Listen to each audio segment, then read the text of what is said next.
El numeral séptimo del volumen 11º del libro de cielo tiene como título El mendigo de amor.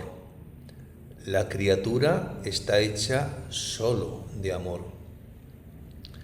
Y antes de comenzar a desgranar esta joya espiritual, hay que decir que vamos a contemplar cómo el texto se abre como un pórtico encendido en el que el amor eterno se revela mendigo.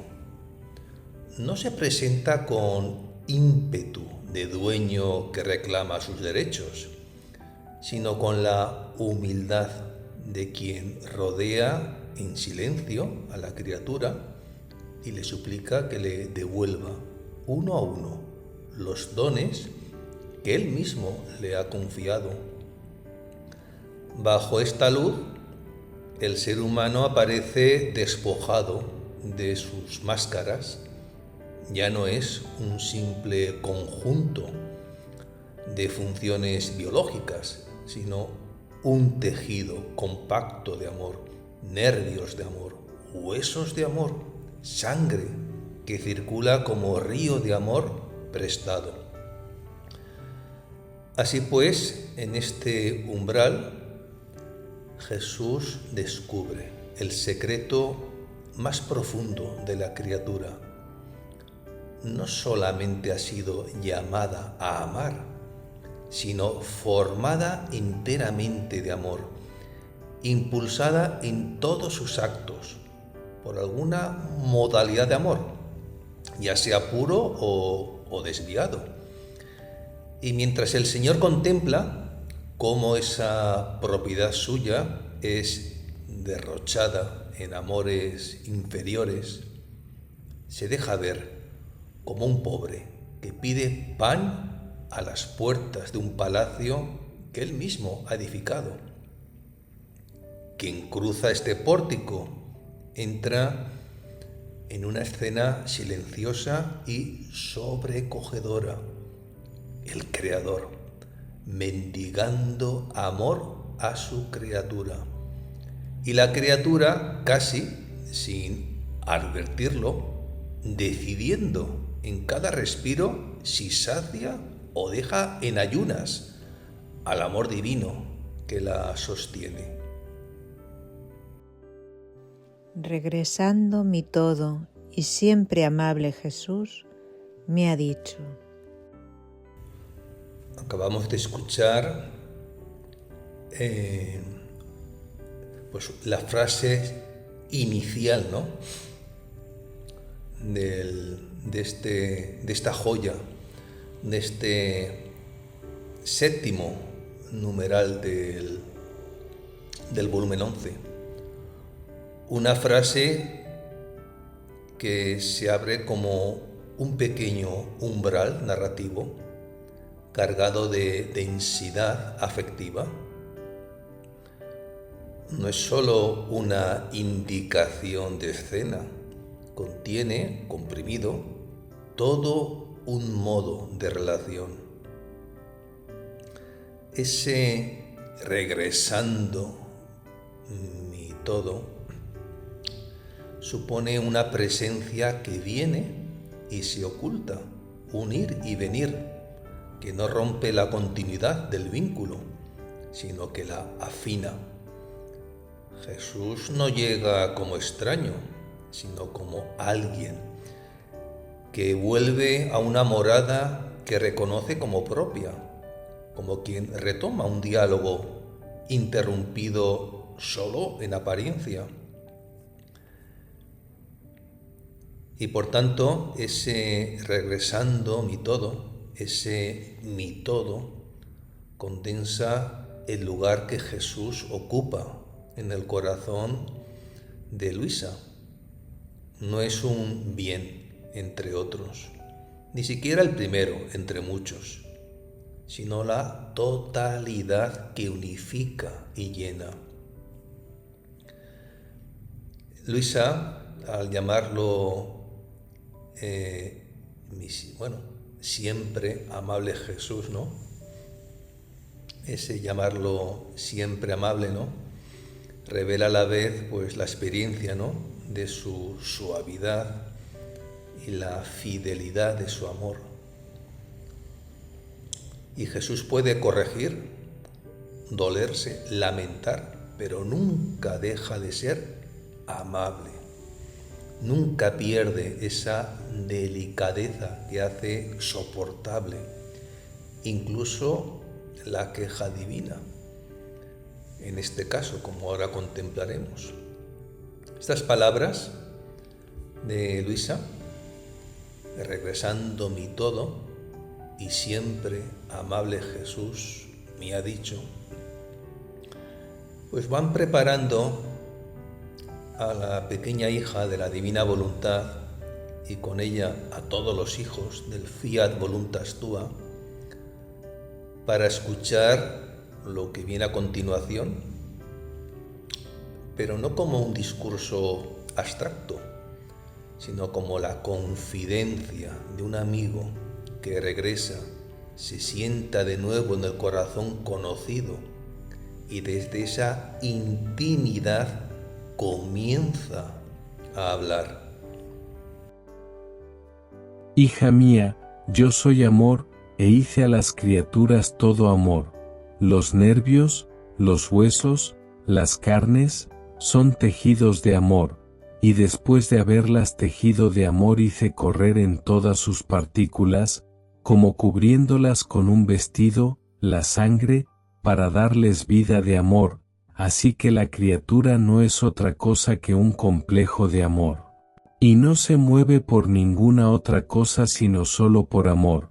A lo más puede haber diversidad de amores, pero siempre por amor se mueve. Puede haber amor divino, amor de sí misma, amor de criaturas, amor perverso, pero siempre amor. No pude hacer de otra manera porque su vida es amor, creada por el amor eterno, por lo tanto, llevada por una fuerza irresistible al amor, así que la criatura, aun en el mal, en el pecado, en el fondo debe tener un amor que la empuja a hacer ese mal. En esta declaración, el Señor se presenta ante el alma con una definición que no admite réplicas. Yo soy amor. No dice simplemente que ama, ni que tiene amor, ni siquiera que su esencia es amor, en un sentido abstracto. Se nombra a sí mismo como amor en acto, como fuente viva y personal de todo amar posible. Desde esta autorrevelación, todo el resto de la frase se despliega como consecuencia.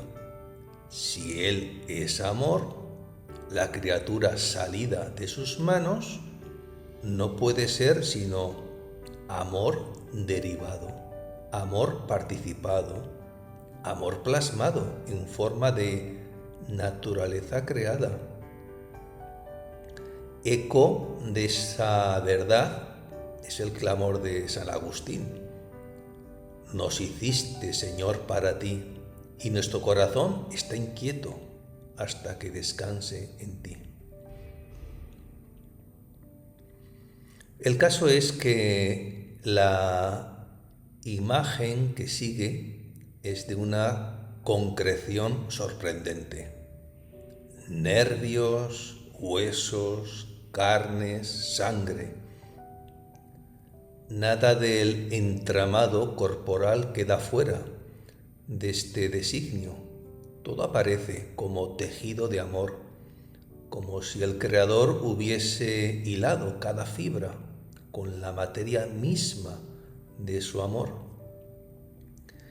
Y cuando Jesús añade que la sangre recorre todas las partículas, como cubriéndolas con un vestido para dar vida de amor, el organismo entero se convierte en parábola. La circulación sanguínea se vuelve figura de un amor que envuelve y vivifica, que recorre silenciosamente cada rincón del ser creado, manteniéndolo en existencia. De ahí esa expresión que resume la antropología divina. La criatura no es otra cosa que un complejo de amor. Complejo porque se trata de una unidad tejida por una multitud de hilos, facultades, potencias, afectos, movimientos. Pero la trama que lo sostiene es una sola, el amor que la constituye. Cuando Jesús afirma que la criatura no se mueve por ninguna otra cosa, sino solo por amor, está desmontando la ilusión de una neutralidad interior. No hay gesto humano que no tenga por detrás un impulso de amor. Lo que cambia no es la energía de fondo, sino su dirección y su objeto. Por eso introduce la diversidad de amores: amor divino, amor de sí misma, amor de criaturas, amor perverso. El origen es único, pero los cauces que el corazón elige pueden ser elevadísimos o degradantes. El mismo impulso que rectamente orientado podría lanzarse hacia Dios con pureza, puede desviarse hacia el culto de la propia imagen, hacia el apego desordenado a las criaturas, hasta volverse con obstinación hacia lo que destruye. El pecado no nace del vacío, sino del uso oscuro de un impulso nacido para la luz. Cuando Jesús confiesa no puede hacer de otra manera, porque su vida es amor, deja entrever un designio que no es capricho, sino coherencia. El amor eterno, al crear, no podía dar otra vida que la suya en forma participada, vida que ama, vida que tiende, vida que busca. De ahí que la criatura quede llevada por una fuerza irresistible al amor. No puede dejar de amar, pero sí puede equivocarse en lo que ama. La grandeza y el riesgo de la libertad se concentran en este punto. Esa fuerza irresistible, si permanece en el orden querido por el Creador, eleva y transfigura. Si se desvía, hiere y se hiere. El matiz final es de una lucidez que desarma. Así que la criatura, aun en el mal, en el pecado, en el fondo, debe tener un amor que la empuja a hacer ese mal. Esta afirmación no atenúa la gravedad del pecado, pero descubre un fondo donde la gracia puede trabajar. Bajo la elección equivocada hay un deseo de bien mal interpretado, una ansia de plenitud mal encaminada, un amor que al no haber encontrado su verdadero objeto, se aferra a sustitutos, justamente porque la raíz sigue siendo el amor eterno. No se cansa de buscar a la criatura, no se enfrenta a una pura nada, sino a una fuerza que Él mismo puso y que quiere reconducir a su verdad. Como recuerda San Juan en su primera epístola, concretamente en el capítulo 4, ¿no? Quien no ama no ha conocido a Dios, porque Dios es amor. Ah, hija mía, ¿cuál no será mi dolor al ver en las criaturas la propiedad de mi amor que he puesto en ellas, profanado, contaminado en otro uso? Yo, para custodiar este amor salido de mí y dado a las criaturas, me estoy en torno a ellas como un pobre mendigo, y conforme la criatura se mueve, late, respira, obra, habla, camina, le voy mendigando todo, y le pido, le suplico y le ruego que me dé todo a mí diciéndole, hija, no te pido sino lo que te he dado, es por tu bien, no me robes lo que es mío. El respiro es mío, respira solo para mí, el latido, el movimiento son míos, late y muévete solo por mí, y así de todo lo demás. En este nuevo tramo del numeral, la exclamación inicial abre el corazón de Jesús en un lamento que no es retórico, sino hondamente real. Ah, hija mía, ¿cuál no será mi dolor? El Señor ya ha mostrado que la criatura está tejida de amor. Ahora revela qué sucede cuando ese amor, que lleva su marca de origen, no regresa a su fuente. Lo llama la propiedad de mi amor que he puesto en ellas. No se trata de algo neutro, sino de un bien que sale de Él, permanece suyo por derecho y ha sido confiado a la criatura para que lo administre. Ver esa propiedad profanada, contaminada en otro uso, es lo que le causa dolor. Allí donde ese amor debía circular entre el Creador y la criatura como correspondencia pura, se ve ahora rebajado, desviado hacia fines inferiores, utilizado como energía para alimentar orgullo, vanidad, idolatría de sí y de las criaturas. El verbo profanar sugiere la entrada de algo sagrado en un ámbito inapropiado. Su manipulación fuera del orden querido. El amor que Jesús puso en el corazón humano era como una reserva consagrada a la adoración, a la entrega, a la comunión con Él.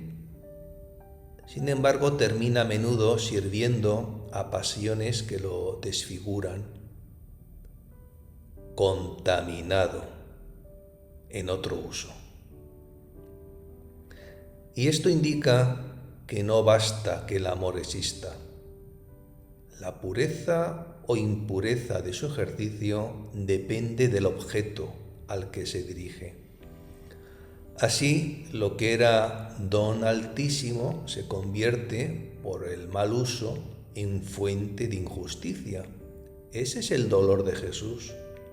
No solo ver a la criatura perderse, sino ver profanado en ella el mismo amor que Él le dio para que fuese puente, no barrera.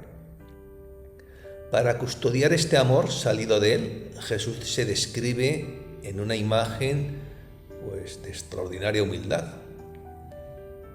Me estoy en torno a ellas como un pobre mendigo. No parece rodeado de prerrogativas, exigiendo de lejos, sino caminando alrededor de la criatura, acompañando cada uno de sus actos. Conforme la criatura se mueve, late, respira, obra, habla, camina, le voy mendigando todo. Que el Verbo encarnado se reconozca como mendigo de amor dice algo impresionante, tanto de su condescendencia como del valor que atribuye a los actos más pequeños del hombre. Nada es indiferente: el latido, la respiración, el paso, la palabra, la obra cotidiana. Todo es ocasión en la que el amor eterno se acerca, extiende la mano y pide. La insistencia de los verbos le pido, le suplico y le ruego subraya hasta qué punto Jesús se sitúa en el lado más vulnerable de la relación. Podría reclamar como dueño, pero elige suplicar como pobre. Y lo que pide no es algo que la criatura pueda considerar propio en sentido absoluto. Hija, no te pido, sino lo que te he dado. Cada respiro, cada latido, cada movimiento son suyos, antes de ser de la criatura. Son dones actuales, sostenidos momento a momento por su amor. Precisamente por eso su súplica se vuelve apelación a la justicia más elemental. No me robes lo que es mío. Robar en este contexto significa retener para sí o desviar hacia amores creados aquello que ha sido dado para retornar al Creador en forma de adoración, acción de gracias, reparación y entrega. El detalle con que Jesús desciende a lo concreto: el respiro es mío, respira solo para mí. El latido, el movimiento son míos, late y muévete solo para mí. Ese detalle, está revelando que no se contenta con un amor genérico, colocado en la cumbre de algunos momentos intensos. Aspira a penetrar la trama minuciosa de la existencia, respirar para Él, latir para Él, moverse por Él. No significa huir de las realidades terrenas, sino introducir en cada acto la orientación justa, que la criatura reconozca la procedencia de todo lo que vive y al usarlo se lo devuelva. Así la vida entera se convierte en una restitución amorosa. Cada acto se transforma en respuesta al mendigo divino que pide, en silenciosa súplica, ser alimentado con la misma vida que entrega. En el fondo, este fragmento desvela una doble verdad. Por un lado, el amor de Jesús, que no se cansa de rodear a la criatura, respetando su libertad hasta el punto de exponerse al rechazo y al hambre. Por otro lado, la grandeza de la criatura, cuyo respiro y cuyo latido tienen un peso ante Dios.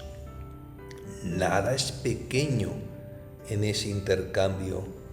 Cada vez que el alma respira para sí, el mendigo de amor queda en ayunas. Cada vez que respira para Él, se colma un derecho de Dios y se consuela un hambre divina. Aquí se entiende el drama y la belleza de la existencia. Vivir no es solo pasar el tiempo, es decidir en millones de actos aparentemente mínimos si el amor que nos sostiene será profanado o restituido, ignorado o saciado. No basta hablar de respirar para el Señor en un sentido solo moral o afectivo. El meollo está en quién es el que respira en ese respiro. El derecho de Dios solo se colma cuando es su querer, su santísimo querer, quien toma posesión del latido, del respiro, del movimiento, y los irradia como actos suyos. En la lógica del reino, de la divina voluntad, cada vez que el alma respira desde su sola voluntad humana, aunque intente ofrecer ese respiro a Dios, el mendigo de amor recibe solo una respuesta limitada. En cambio, cuando el alma se deja ocupar por el querer supremo, por el querer eterno, por el divino querer, y consiente a que sea ese querer divino el que respire en su respiro, lata en su latido y se mueva en su movimiento, entonces sí se colma en plenitud el derecho de Dios y se consuela de verdad aquella hambre divina. No es sólo que la criatura respire para Él, sino que Él, en su querer, en su voluntad, vuelva a ser el principio vivo de ese respiro y lo recoja como cosa propia, eterna y digna de su amor. De ahí que pueda entenderse la súplica de Santa Isabel de la Trinidad cuando pide ser para Cristo una humanidad de sobreañadidura en la que se renueve todo su misterio. Es decir, un lugar donde Él mismo viva y actúe de nuevo, respirando y latiendo en la criatura. Es lo que San Pablo condensa en aquella confesión radical, en la epístola a los Gálatas, en ese capítulo 2, ¿no? Vivo, pero no soy yo el que vive, es Cristo quien vive en mí. Pero con sumo dolor soy obligado a ver que el latido toma un camino, el respiro otro camino, y yo, el pobre mendigo, me quedo en ayunas, mientras que el amor de sí misma, de las criaturas, de las mismas pasiones, quedan saciados. ¿Puede haber injusticia mayor que esta? Hija mía, quiero desahogar contigo mi amor y mi dolor, pues solo quien me ama me puede compadecer. En esta última frase, el drama que Jesús ha venido desvelando alcanza una formulación casi judicial. El latido toma un camino, el respiro otro camino, y yo, el pobre mendigo, me quedo en ayunas. Aquello que en el designio primero debía estar unificado en un solo movimiento de amor hacia Dios, latir, respirar, moverse, obrar en Él y por Él, aparece ahora disperso, roto, encaminado hacia múltiples objetos que no son su fuente. El corazón toma un rumbo, la respiración otro, las obras otro más, la potencia de amar que debía confluir en un único cauce dentro del querer santísimo, del divino querer, se fragmenta en 1000 desvíos, donde la voluntad humana se alimenta a sí misma y deja al dueño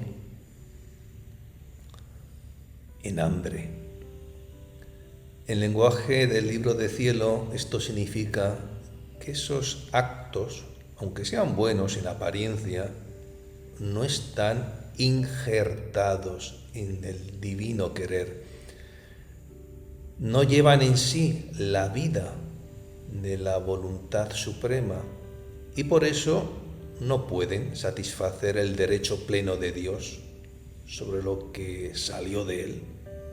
De ahí la expresión: yo, el pobre mendigo, me quedo en ayunas, mientras que el amor de sí misma, de las criaturas, de las mismas pasiones, quedan saciados. El contraste, la verdad que es sobrecogedor.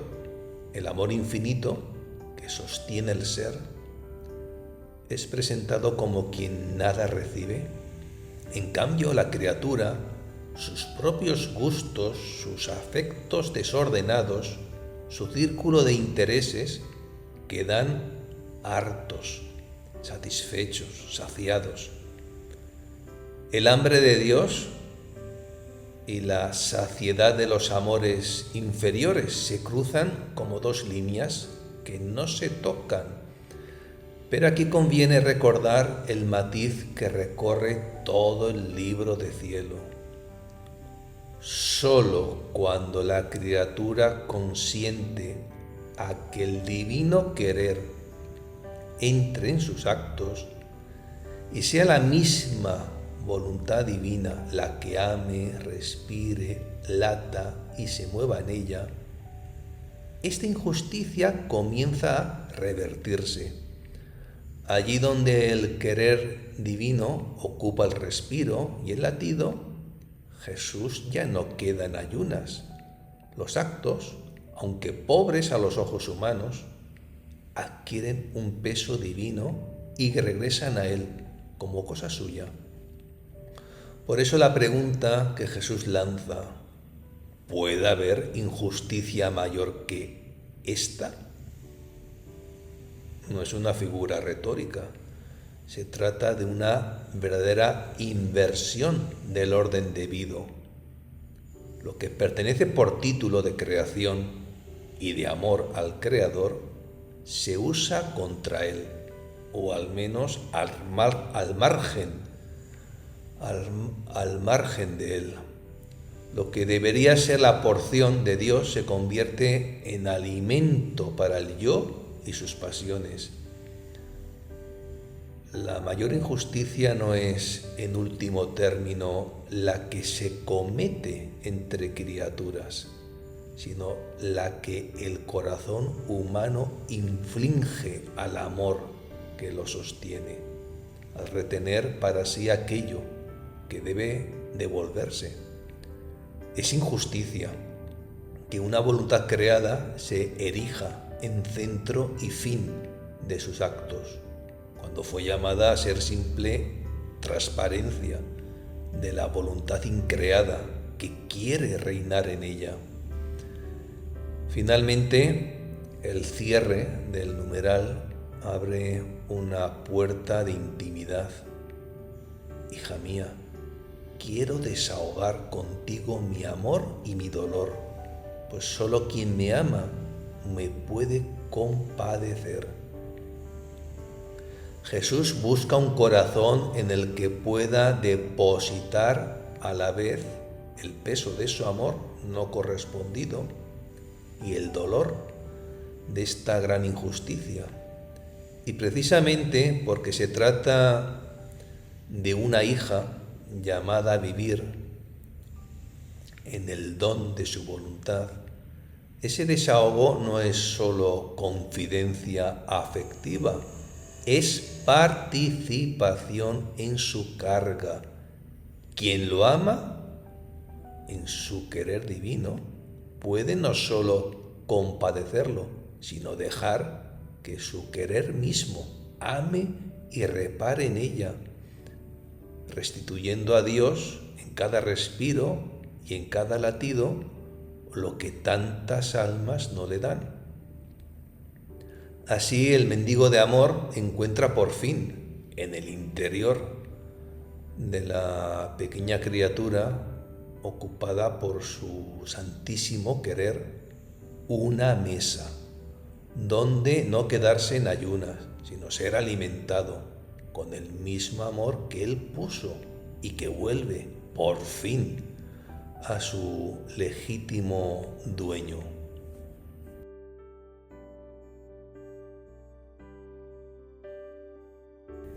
Si hacemos una recapitulación de todo este numeral, de esta joya, ¿no?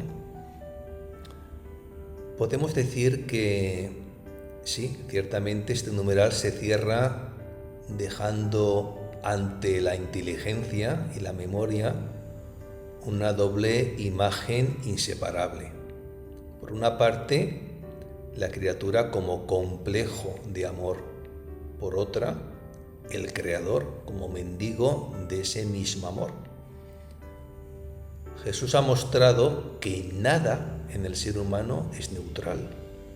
Nervios, huesos, carne, sangre, latido y respiro han sido tejidos y revestidos de amor, creados por el amor eterno y arrastrados por una fuerza irresistible al amor.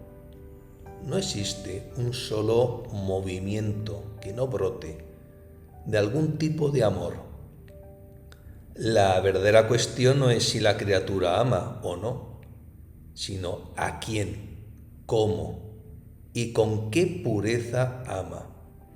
En esta clave, el pecado deja de ser simple transgresión exterior para revelarse como desorden profundo en la circulación del amor. La fuerza que fue dada para remontarse hacia Dios se vuelve hacia sí misma, hacia las criaturas, hacia las pasiones y se consume allí. Sobre este trasfondo resalta con mayor crudeza el dolor de Jesús. La propiedad de su amor depositada en cada alma aparece profanada y contaminada en usos ajenos a su fin. Lo que debía ser como un óleo consagrado para el altar se derrama en ocupaciones que no miran al dueño.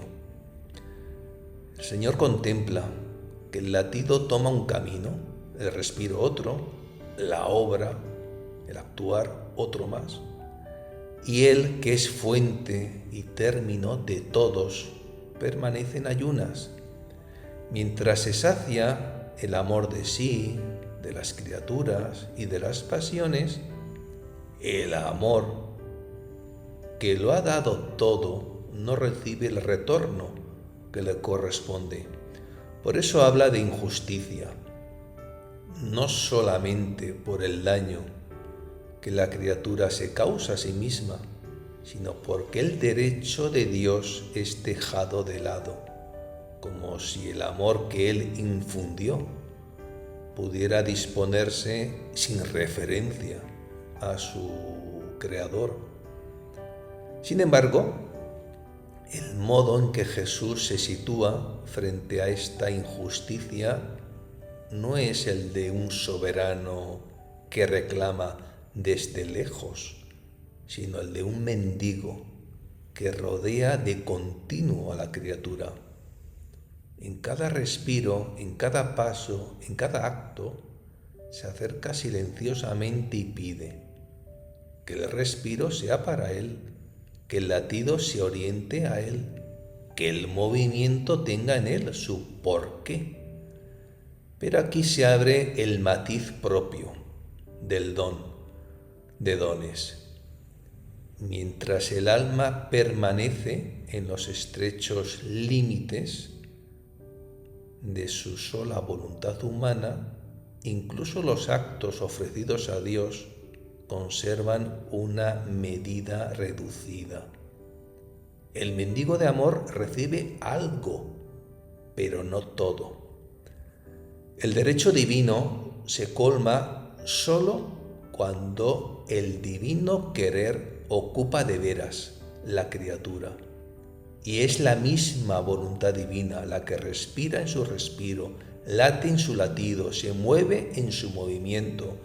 Entonces el amor no se queda en la intención del alma, sino que es el propio amor eterno quien vuelve a ser principio vivo de esos actos. Por eso puede recogerlos como cosa suya, eterna y completamente digna de sí. Esta joya, este numeral, apunta en el fondo a esta gran inversión, el paso de un amar humano que intenta dirigirse a Dios, a un amor, mejor dicho, a un amar divino, que en su querer santísimo comienza a obrar dentro de la criatura. Allí donde el alma consiente a esta ocupación, el círculo se cierra. El amor que salió de Dios para tejer su ser vuelve a Dios por las mismas vías del respiro y del latido, pero ahora plenamente divinizado por el querer supremo. El mendigo de amor deja de quedarse en ayunas, encuentra en la pequeñez humana un lugar donde saciar su hambre, porque ya no recibe solamente lo que la criatura puede darle, sino lo que él mismo obra en ella. Así, este numeral concluye mostrando que la verdadera justicia hacia Dios no consiste únicamente en hacer cosas para Él, sino en dejar que Él, en su voluntad increada, vuelva a ser el alma de la vida creada, respirando, amando y viviendo en la criatura el amor que desde la eternidad había soñado.